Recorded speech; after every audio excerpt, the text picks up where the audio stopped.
കൂട്ടുകാരെ എല്ലാവർക്കും പുതിയ വീഡിയോയിലേക്ക് സ്വാഗതം.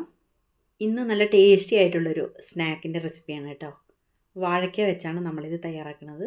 വാഴയ്ക്ക അല്ലെങ്കിൽ നേന്ത്രക്കായ വെച്ച് ചിപ്സും കറിയും മെഴുക്ക് പുരട്ടിയും എല്ലാം തയ്യാറാക്കാറുണ്ട്. എന്നാൽ ഇതേപോലെ ഒന്ന് ഫ്രൈ ചെയ്ത് നോക്കൂ, നല്ല ടേസ്റ്റാണ്. ചോറിൻ്റെ കൂടെയും ചായയുടെ കൂടെയും അടിപൊളിയാണ് കേട്ടോ. അതിനായി ഒരു വാഴയ്ക്ക എടുത്തിട്ടുണ്ട്, അല്ലെങ്കിൽ നേന്ത്രക്കായ, ഓരോ സ്ഥലത്ത് ഏത്തക്കായ എന്നും പറയും. അതൊന്ന് നെടുകെ കട്ട് ചെയ്തിട്ട് അതിൻ്റെ തോലെല്ലാം പൊളിച്ചെടുത്തതിന് ശേഷം നമുക്കിതേപോലെ നീളത്തിലൊന്ന് കട്ട് ചെയ്തെടുക്കണം.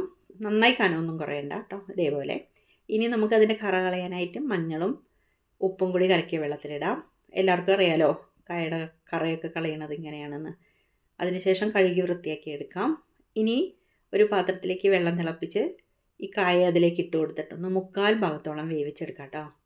ഫുള്ളായിട്ട് വേവരുത്, അപ്പോൾ പൊടിഞ്ഞു പോകും. 1/4 ഭാഗം നമുക്ക് ഫ്രൈ ആക്കി എടുക്കാനുള്ളതാണ്. ഇനി അതൊന്ന് ഊറ്റിക്കളയാം കേട്ടോ. അതിലെ വെള്ളമെല്ലാം ഒന്ന് ഊറ്റിയെടുക്കണം. ഇനി ഒന്ന് തണിയട്ടെ. ഇനി നമുക്ക് ഒരു ബൗളെടുത്ത് അതിലേക്ക് മുളക് പൊടി ചേർത്ത് കൊടുക്കാം. സാധാരണ വീട്ടിലുള്ള മുളക് പൊടി തന്നെ കറിക്കെല്ലാം ഇടുന്നത്. ഇനി കുരുമുളക് പൊടിയാണ് ചേർക്കുന്നത്. അല്പം ഉപ്പ്, നല്ല ജീരകം ചേർക്കാം കേട്ടോ, കറിക്ക് ഉപയോഗിക്കണേ. ഇനി അതിലേക്ക് അല്പം മഞ്ഞൾപ്പൊടിയും കൂടി ചേർക്കാം. കായ്ക്ക് കളറൊക്കെ ഉണ്ട് നമ്മൾ മഞ്ഞൾവെള്ളത്തിലൊക്കെ കഴുകിയപ്പോൾ. എന്നാലും ഇനി കളറിന് വേണ്ടി അല്പം കാശ്മീരി ചില്ലി പൗഡറും കൂടി ചേർക്കാം കേട്ടോ. നന്നായിട്ടൊന്ന് മിക്സ് ചെയ്യണം. ഇനി അതിലേക്ക് തയ്യാറാക്കി വെച്ചിട്ടുള്ള കായ കഷ്ണങ്ങൾ ഇട്ട് കൊടുത്ത് മസാലയൊന്ന് നന്നായിട്ടൊന്ന് മിക്സ് ചെയ്ത് വയ്ക്കാം.